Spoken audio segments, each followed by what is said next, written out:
오늘 우리에게 주시는 하나님의 말씀은 로마서 1장 16절, 17절 말씀인데 우리 한 목소리로 같이 봉독하겠습니다. 내가 복음을 부끄러워하지 아니하노니 이 복음은 모든 믿는 자에게 구원을 주시는 하나님의 능력이 됨이라. 먼저는 유대인에게요 그리고 헬라인에게로다. 복음에는 하나님의 의가 나타나서 믿음으로 믿음에 이르게 하나니 기록된 바 오직 의인은 믿음으로 말미암아 살리람과 같으니라. 아멘. 사도 바울은 내가 복음을 부끄러워하지 않는다라고 선언합니다. 왜냐하면 복음은 모든 믿는 자에게 구원을 주시는 하나님의 능력이 되기 때문이죠. 자, 그렇다면 우리에게 구원이 필요한 이유는 어디에 있을까요? 그리고 우리가 구원받는다고 하는 것은 도대체 무엇으로부터 구원받는다는 것을 말할까요?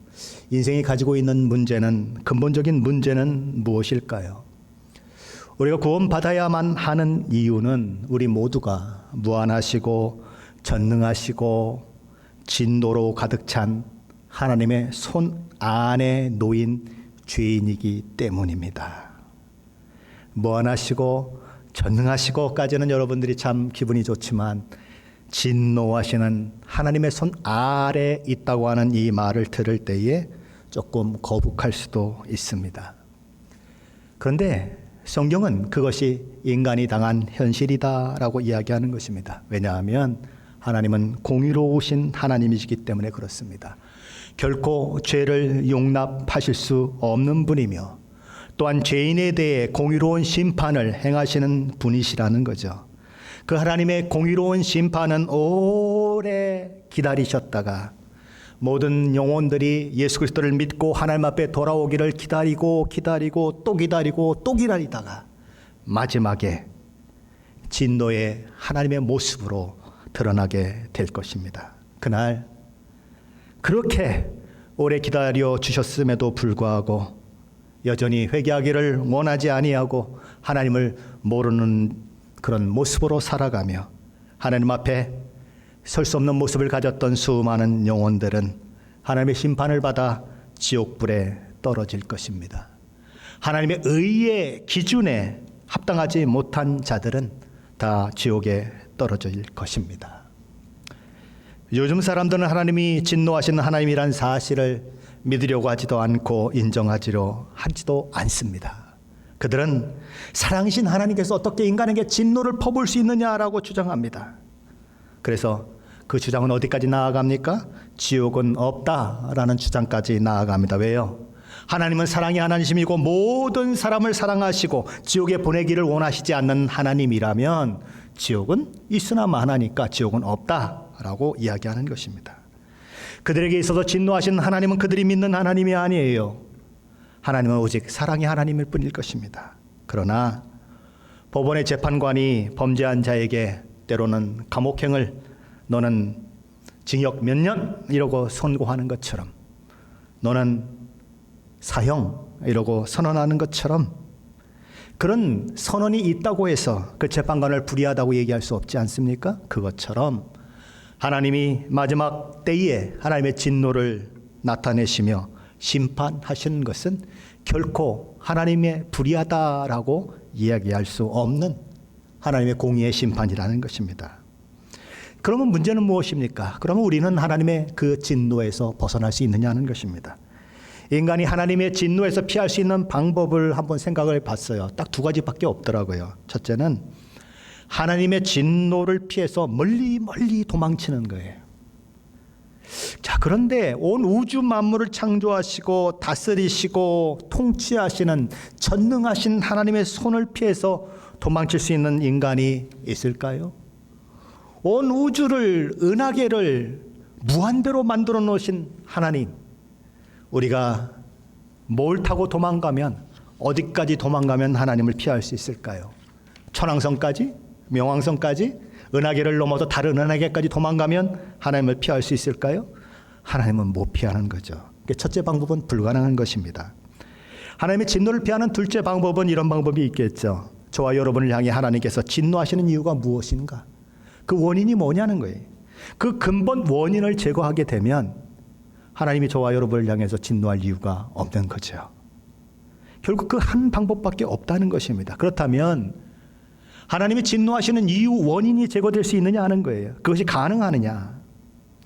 하나님이 진노를 일으킬 수밖에 없는 그 근본 원인이 과연 제거되는 것이 가능한가? 성경은 그것이 가능하다라고 이야기하는 것입니다. 뭘 통해서요? 십자가 복음을 통해서 가능하다라고 얘기하는 거예요. 복음이 하나님의 진노로부터 저와 여러분을 구해낸다고 성경은 얘기하는 것입니다. 그래서 복음을 가리켜서 기쁜 소식이다, 복된 소식이다, 영원한 그 뉴스다라고 이야기하는 것입니다. 그렇다면 복음은 어떻게 저와 여러분을 하나님의 진노로부터 구해내실까요? 그 답은 17절에 있는 것입니다. 우리 17절 말씀 다시 한번 같이 읽어봅니다. 17절입니다. 복음에는 하나님의 의가 나타나서 믿음으로 믿음에 이르게 하나니 기록된 바 오직 의인은 믿음으로 말미암아 살리라 함과 같으니라. 길거리를 가다 보면 God is love라고 써있는 그런 많은 문구들이 보입니다. 하나님은 사랑이시라. 하나님의 대표적인 속성 중에 하나가 사랑입니다. 그러나 하나님이 사랑이시라고 하는 이 말씀은 인간이 모든 행동을 그저 용납하시는 하나님, 인간이 무슨 짓을 하든 무슨 불의를 행하든 아무 일도 없다는 듯이 마치 식탁에 수많은 음식들이 차려 있는데 식탁보로 착 덮어버리면 그 안에 뭐가 있는지 아무것도 안 보이는 것처럼 그렇게 인간이 죄투성이인데도 불구하고 죄가 수도 없이 많은데도 불구하고 그냥 덮어버리는 그건 하나님을 뜻하지 않습니다. 지옥이 없다고 주장하는 사람들은 어떤 주장을 펼칠까요? 하나님은 모든 사람을 사랑한다고 얘기합니다. 그렇기 때문에 아무도 심판하지 않으신다. 결국 하나님께서는 아무도 심판하시지 않기 때문에 아무도 지옥에 가지 않는다.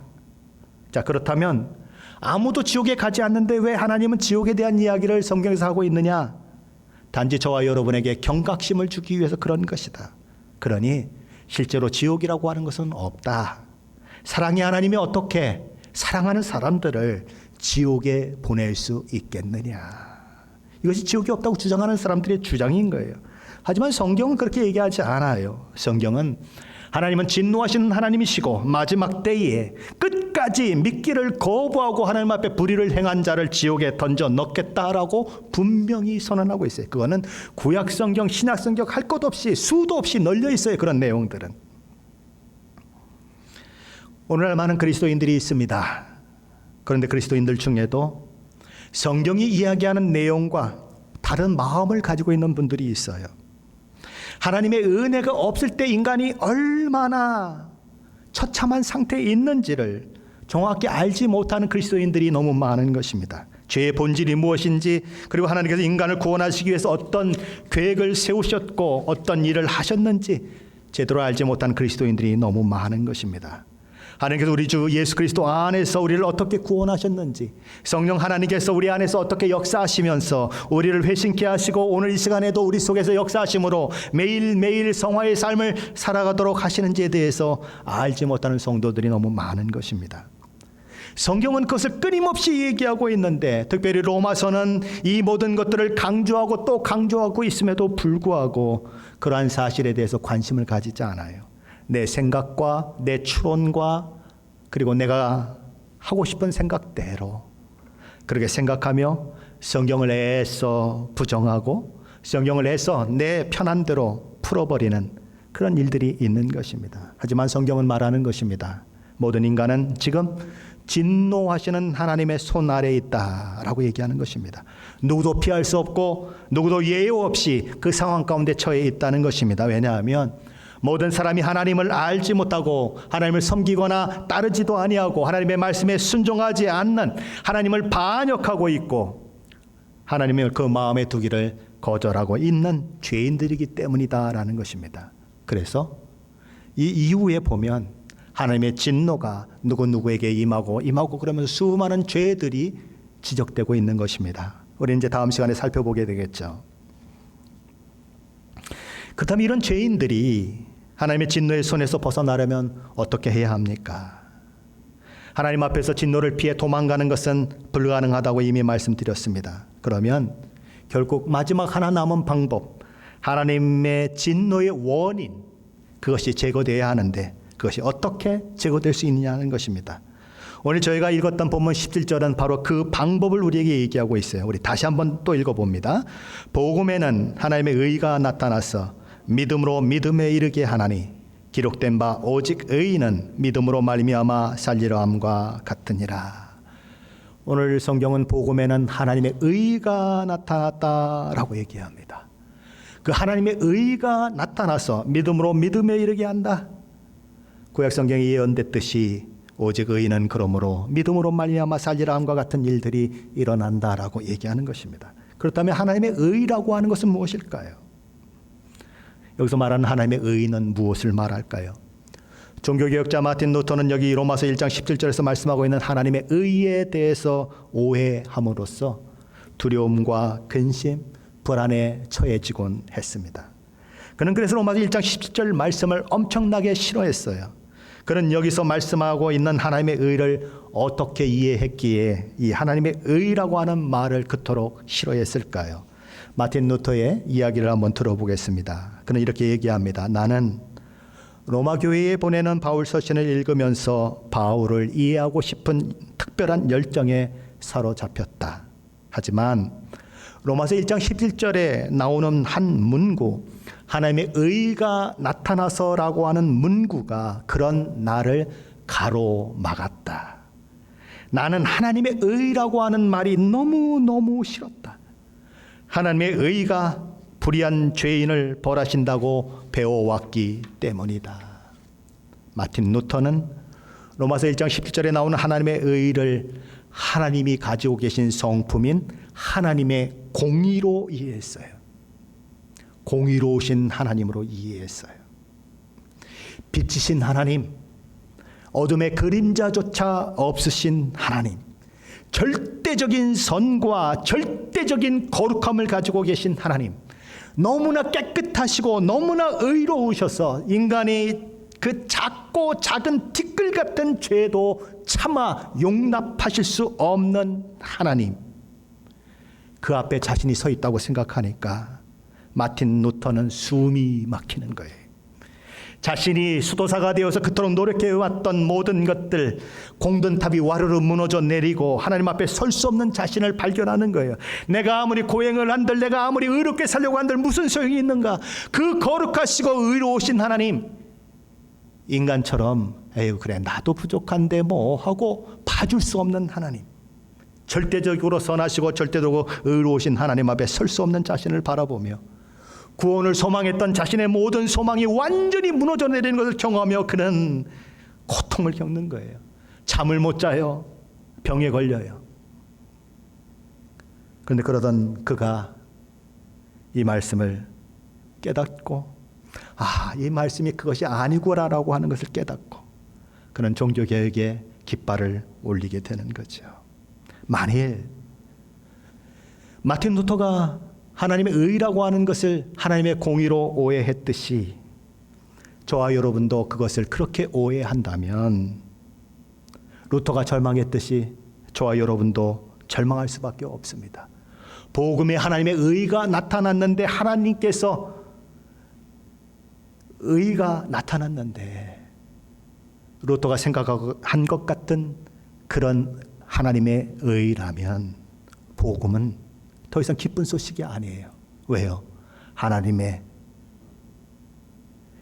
이 루터가 그렇게 이해했던 것처럼 하나님 앞에 설 수 없게 만드는 하나님의 의이기 때문에 복음은 전혀 기쁜 소식이 아닌 것입니다. 오히려 저와 여러분을 절망하게 만들고 그리고 아무런 소망도 없게 만드는 것뿐일 것입니다.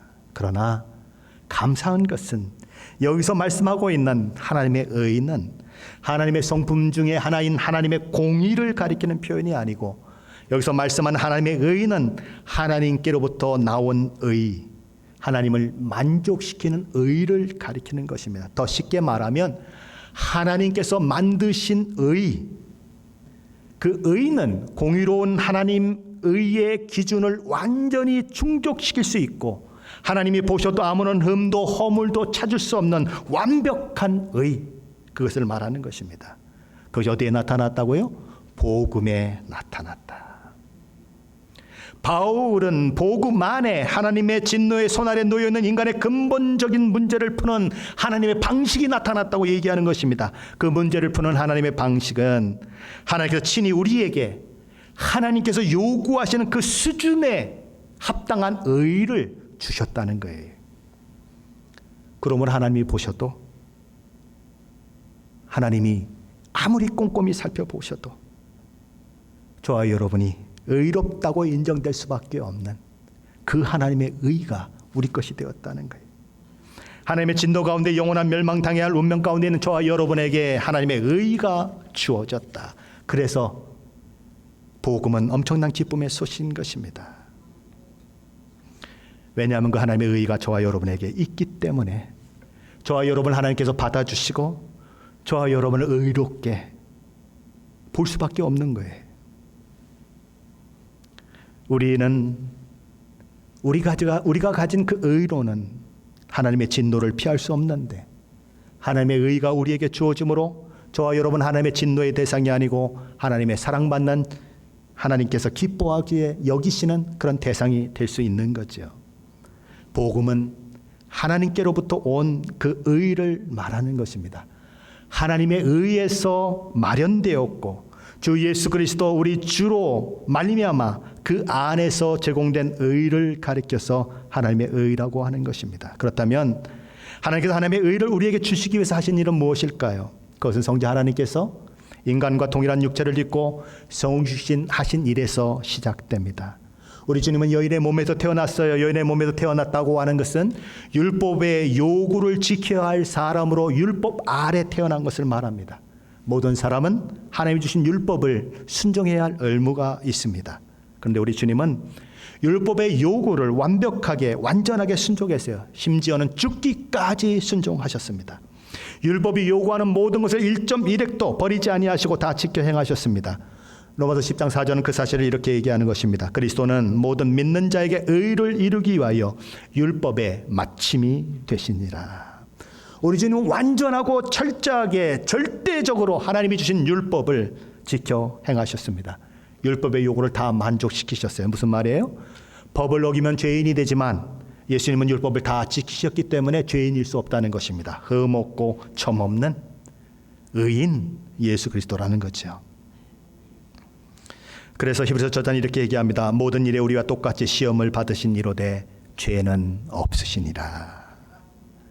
그뿐만이 아닙니다. 우리 주님은 저와 여러분의 모든 죄, 모든 죄악에 대해서 선고하는 율법의 모든 형벌을 십자가에서 다 처리하셨습니다.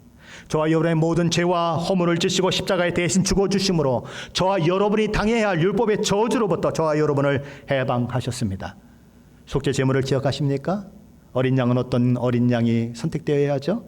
점 없고 흠 없는 어린 양이 선택되어야 합니다. 그리고 그 어린 양에게 손을 얹어서 나의 죄를 전가시키고 그 어린 양이 죽을 때 내가 죄사함 받는 것이 속죄 제물입니다. 어린 양은 반드시 1년 된 어린 양이어야 하고 점과 흠이 없어야 하는 것처럼 예수님은 점과 흠이 없는 어린 양으로 십자가에 죽으시고 그 일을 통해서 저와 여러분의 모든 죄를 사하는 그 일들을 하게 하시는 것입니다. 하나님의 의가 우리에게 주어졌다고 하는 것은 우리에게 우리 주 예수 그리스도 자신의 의를 전가시켜 주셨다는 말이에요. 쉽게 말하면 그리스도의 의를 옷으로 비유한다고 하면 그리스도의 의가 우리에게 입혀졌다는 거예요. 갈라디아서 3장 27절은 이렇게 말합니다. 누구든지 그리스도와 합하기 위하여 세례를 받는 자는 그리스도로 옷 입었느니라. 창세기 3장에 보면 아담과 하와가 하나님께서 금하신 선악과를 따먹고 자신들이 벗었다고 하는 것을 알고 부끄러워하는 모습이 나옵니다. 그래서 어떻게 하셨든지 자기들의 부끄러움을 가리려고 무화과 나무 잎으로 치마를 해서 입는 그런 모습이 나오죠. 자, 그런데 무화과 나무 잎으로 만들면 어떤 현상이 생기죠? 바람이 불고 해가 뜨면 말라요. 앉았다 일어났다 운동을 하면 부서져요. 그러면 다시 벌거벗겨집니다. 그럼 또 다시 만들어서 해서 입어야 하는 거예요.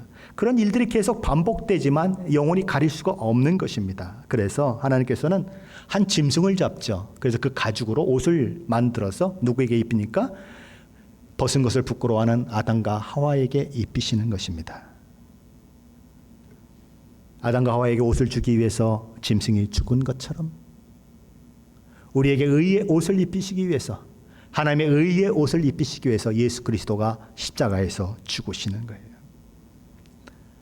바로 그렇게 저와 여러분에게 하나님의 의가 입혀지는 것입니다. 그러므로 인해서 저와 여러분은 그전에는 하나님의 진노 가운데 있고 하나님 앞에 설 수 없는 사람들이었는데 하나님 앞에 서는 자가 되는 것입니다. 우리 주 예수 그리스도로 말미암아 그 하나님의 의가 저와 여러분에게 부어짐으로써 우리는 마치 예수님이 율법을 다 순종하셔서 율법을 완전히 이룬 의로운 사람이라고 인정받은 것처럼 저와 여러분도 그런 인정을 받는 사람이 되는 것입니다. 율법을 하나도 어기지 않는 사람처럼 여겨지는 거예요. 저와 여러분이 우리 주님처럼 흠도 없고 점 없는 죄 없는 자로 간주되는 것입니다. 무엇이 그것을 가능하게 만듭니까? 우리 주 예수 그리스도로 말미암는 하나님의 의가 저와 여러분에게 입혀짐으로 그것이 가능하게 되는 거예요. 그로 인해서 저와 여러분 하나님 앞에 죄 없는 자로 인정될 뿐만 아니라 하나님 보시기에 흠도 없고 점도 없는 의로운 사람으로 서게 되는 거예요. 그래서 하나님 앞에 당당하게 나아가 아빠, 아버지라 부르며 하나님 앞에 기도하고 하나님 앞에 정죄받지 않는 그 일들이 일어나는 것입니다. 그것을 가리켜 칭의다라고 얘기하는 거예요. 그렇다면 하나님께서 예수 그리스도로 말미암아 주시는 이 하나님의 의를 덧입을 수 있는 사람은 어떤 사람일까요? 복음에는 하나님의 의가 나타나서 믿음으로 믿음에 이르게 하나니 기록된 바 오직 의는 믿음으로 말미암아 살리라 함과 같으니라라고 오늘 17절 말씀 얘기합니다. 자, 그런데 17절 말씀을 가만히 살펴보면 전반부는 신약의 말씀이고요, 후반부는 구약의 성경을 인용하는 말씀인 것입니다. 하박국 2장 4절 말씀을 인용하고 있어요. 복음에는 하나님의 의가 나타나서 믿음으로 믿음에 이르게 하나니라고 신약의 내용이 나오는 것입니다. 다음에 기록된 바라고 말해요. 뭐예요? 구약 성경에 기록된 바, 하박국 2장 4절에 기록된 바라고 얘기하는 것입니다. 전반부에서는 신약의 내용이, 후반부에서는 구약의 내용이 나오고 있는 것입니다. 그래서 신약 성경의 이야기와 구약 성경에 이미 기록된 성경이 같이 이렇게 대조되고 있는 것입니다. 대비시키고 있어요. 자, 그런데 앞에서는 하나님의 의라고 얘기했습니다. 지금 누가 거기서 주된 분으로 이야기되고 있죠? 하나님. 그런데 기록된 바라고 얘기하는 데에서는 뭐가 나옵니까? 의인이라고 하는 말이 나옵니다. 의인, 의로운 사람.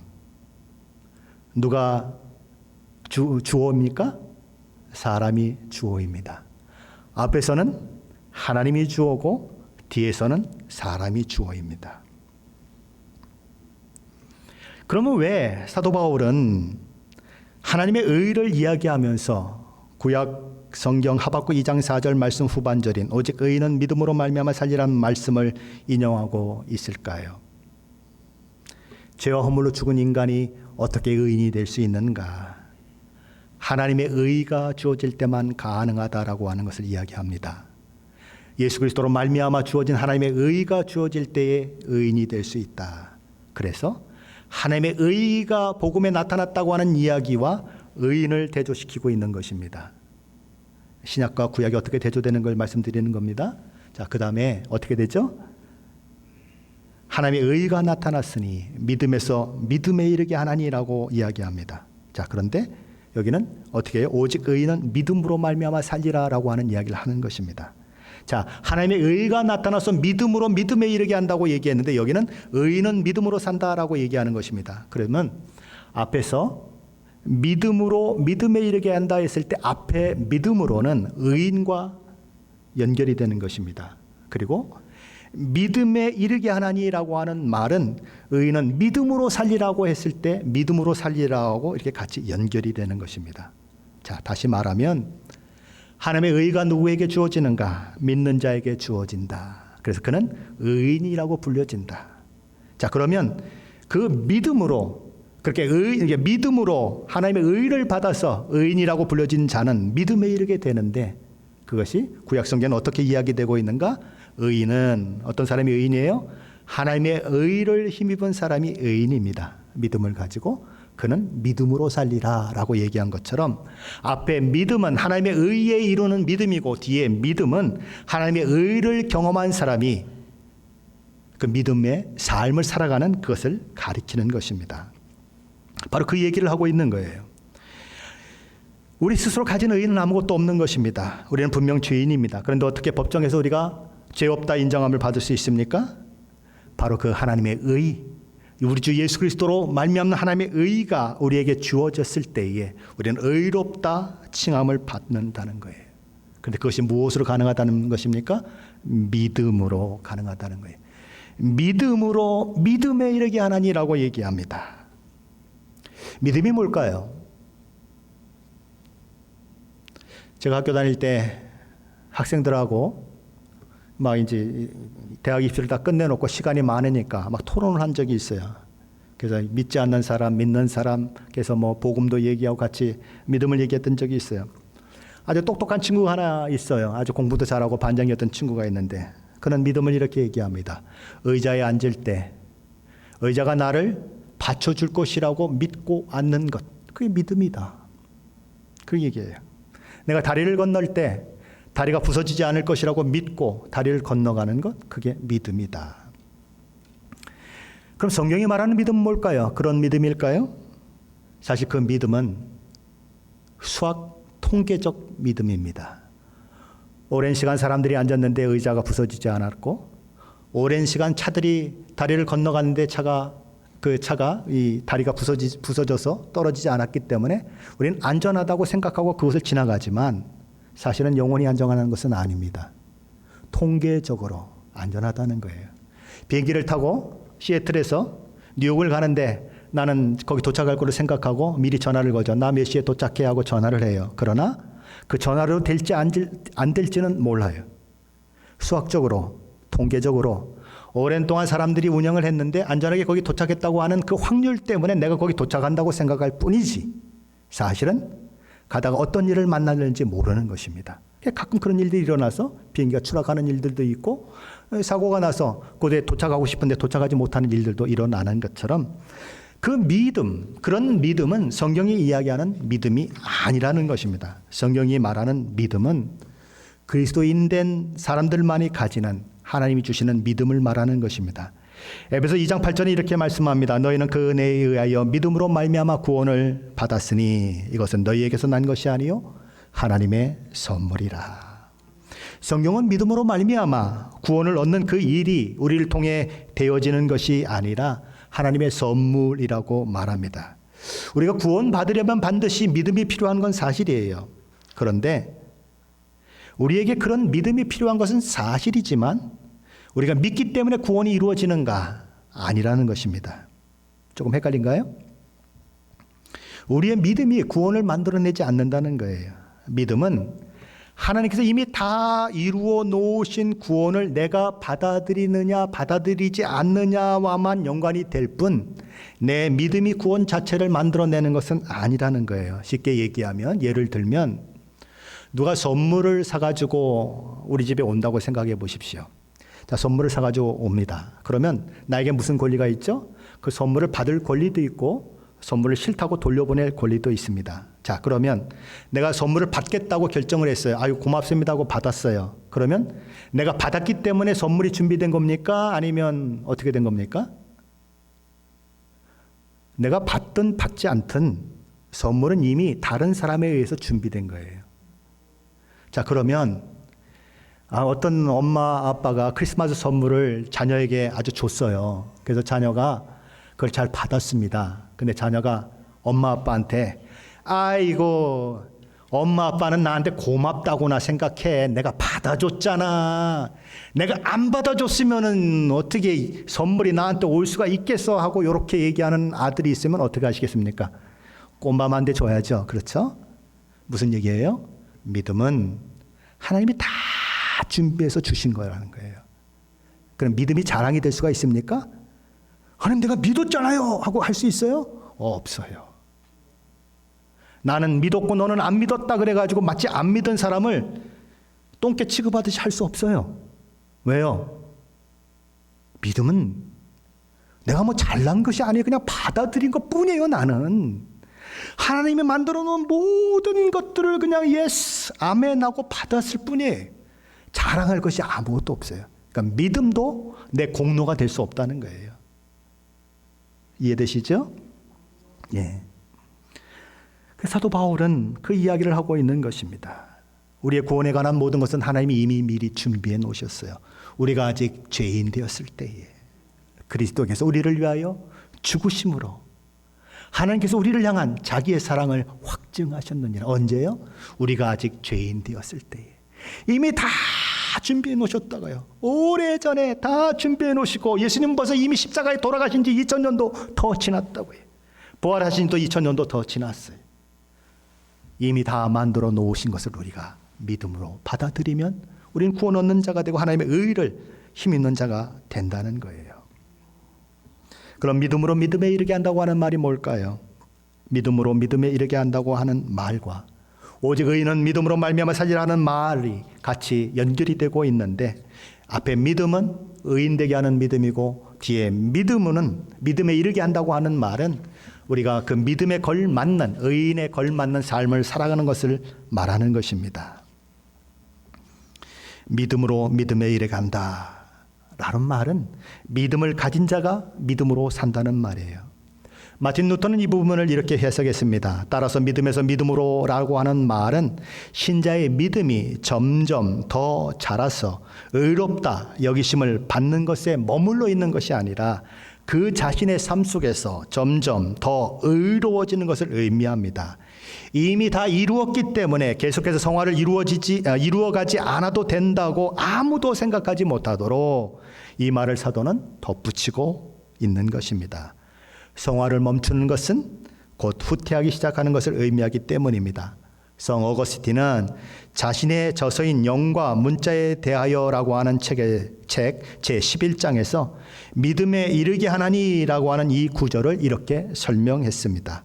그것을 입으로 고백하는 자들의 믿음에서 실제로 그것을 순종하여 행하는 자들의 믿음으로라는 뜻입니다. 자, 앞에 믿음은 내가 예수 그리스도를 믿고 하나님의 의를 받아들이는 믿음, 그래서 내가 칭의를 받는 믿음이고, 믿음에 이르게 한다고 하는 얘기는 그 믿음에 걸맞는, 의인에 걸맞는, 구원받은 자에 걸맞는 삶, 성화된 삶이 따라오는 것을 말한다라고 얘기하는 거예요. 존 파이브 목사님이 이렇게 말했습니다. 앞에 믿음은 하나님 앞에 당당하게 서게 하는 믿음이요, 뒤에 믿음은 하나님 앞에 바로 살게 하는 믿음이다. 로이드 존스 목사님이 이렇게 얘기했습니다. 사도 바울이 말하고 있는 것은 믿음으로 말미암아 하나님의 의가 우리의 믿음에 나타난다는 것입니다. 이해되셨죠? 앞에 믿음과 뒤에 믿음이 그렇게 다르다는 것입니다. 혹시 아주 품격이 높은 식당에 가보신 적이 있으십니까? 품격이 높은 식당에 가면 이 복장을 요구할 때가 있죠. 정장이 아니면 들어가지 못하는 것. 아무 생각 없이 갔다가 쫓겨난 경험이 있으신 분들이 있으십니까? 넥타이 매고 슈트를 입고 그러지 않으면 들어가지 못하는 식당들이 있습니다. 그 세상에 그래서 그런 품격 있는 사람들만 들어가는 것처럼 그렇게 생각되는 식당들이 있어요. 그럼 하나님의 나라는 어떤 사람이 들어갈까요? 아무나 들어갈까요? 지저분한 사람도 들어갈까요? 우리가 입은 지저분 옷으로는 들어갈 수가 없는 것입니다. 아니, 세상에 식당에 들어가도 정장을 하고 들어가는 식당이 있는데 하나님 나라를 어떻게 아무나 들어가요? 못 들어가요. 우리가 뭐가 그렇게 지저분합니까? 라고 얘기하는 분들이 있어요. 어떤 분들은 나만큼만 살라고 해야 하고 소리치는 사람들도 있어요. 아니요. 저와 여러분의 시각으로 보면 괜찮아 보이죠.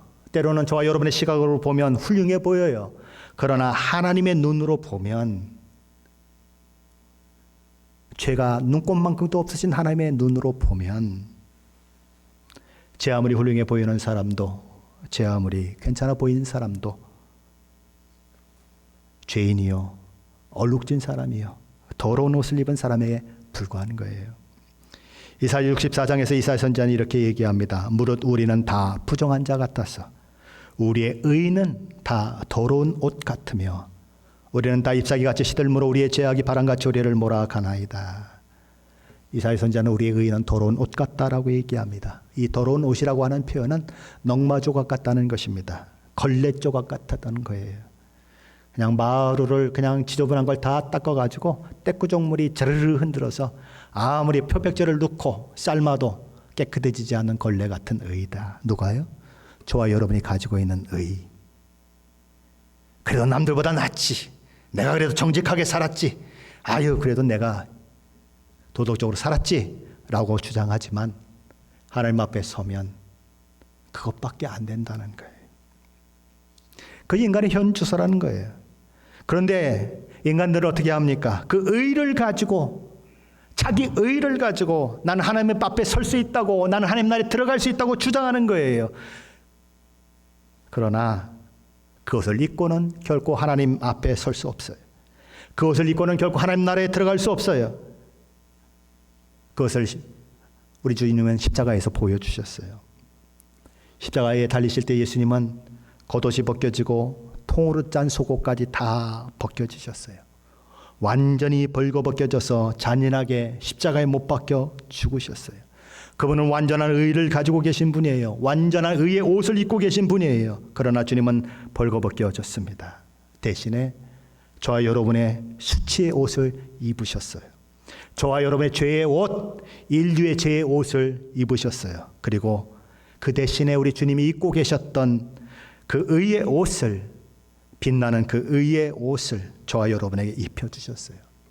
우리 주님 자신은 교만과 탐욕과 이기심과 죄와 악으로 너덜너덜해진 걸레 같은 저와 여러분의 추한 옷을 입으시고 대신에 저와 여러분에게 그분의 거룩하고 고상하고 빛나는 의의 옷을 입혀주셨습니다. 그게 하나님의 의예요. 저와 여러분이 십자가 앞에 나아갈 수 있는 것,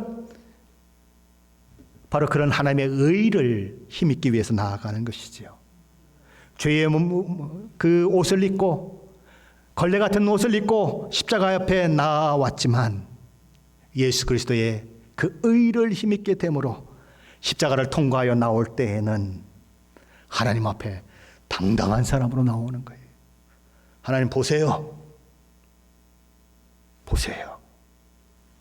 나는 하나님의 자녀예요. 하고 나오는 거예요. 왜요? 예수 그리스도의 의가 내게 입혀지니까. 예수 그리스도가 의로운 것처럼 나도 의로운 사람이 돼버리고, 예수 그리스도가 죄가 없는 것처럼 나도 죄가 없는 것처럼 간주되어 버렸기 때문에 하나님 앞에 진노 아래 있는 사람이 죄인이 아니라 의인으로 당당하게 서서 아버지 주세요라고 얘기할 수 있는 거예요. 저와 여러분이 그런 의의 옷을 입었다고 하는 것을 기억하십시오. 그런 이치, 그런 지위를 누리고 있다고 하는 것을 기억하십시오. 그것이 어떻게 왔는가? 예수 그리스도의 십자가를 통해서 왔다는 거예요. 저와 여러분의 수치의 옷을 입고, 저와 여러분의 죄의 옷을 입고 예수님이 대신 그곳에 죽어주시고, 예수님이 이루신 모든 의로운 것들을, 그 옷을 저와 여러분에게 입혀주셔서 거룩하다, 거룩하다, 거룩하다. 너는 하나님 보시기에도 거룩한 자요 의로운 자다. 내가 너를 기뻐한다. 너는 나의 아들이고 나의 딸이다. 예수 그리스도의 십자가를 통해서 저와 여러분에게 이루어진 것들이에요. 그래서 사도 바울은 내가 복음을 부끄러워하지 않는다 얘기하는 것입니다. 나는 복음을 자랑한다. 내 의로는 하나님 앞에 살 수가 없었다. 나와 같이 하나님이 주신 의가 아니라 자기 의를 이루기 위해서 달려온 자가 누가 있느냐? 나는 바리새인 중에 바리새인이요, 뭐 금식을 하고 뭘 하고 그런 자다. 그런데 내가 하나님 앞에 섰더니 그 의가 넝마 같더라. 그 의가 걸레 같더라. 근데 내가 예수를 알게 되었다. 그리고 예수를 통해 하나님의 의를 힘입게 되었다. 나는 여전히 부족하지만 그 하나님의 주신 그 하나님의 의, 예수 그리스도의 의 때문에 하나님 앞에 당당히 서서 하나님 앞에 내가 하나님의 아들입니다라고 고백하는 자가 되었다. 그래서 그는 복음을 부끄러워하지 아니하고 수많은 사람들에게 그 하나님의 의를 얘기하고 복음을 얘기하고 그것을 자랑하는 거예요. 저와 여러분에도 이런 자긍심이 있기를 바랍니다. 저와 여러분에도 이런 복음에 대한 이해가 있기를 바랍니다. 복음을 부끄러워하지 마십시오. 어디 가도 당당하게 복음을 드러내십시오. 나는 그리스도인이야. 나는 전능하신 하나님의 사랑을 입은 자야. 그분을 통해서, 그분의 아들을 통해서 제사함 받은 자야. 어디 가서 기도할 때에 눈치 보고 기도하지 마세요. 당당하게 눈 감고 기도하세요. 나는 그리스도인이야. 이 영광이 얼마나 귀한 줄 알아? 이것이 얼마나 복된 것인 줄 알아? 가르쳐 주시고 전하시고 자랑하십시오. 저와 여러분에게 입혀진 이 하나님의 의는 그렇게 시시한 것이 아니에요. 엄청난 것이에요. 그것을 기억하시며 날마다 복음을 자랑하시는 저와 여러분이 되시기를 예수 그리스도 이름으로 간절히 축원합니다.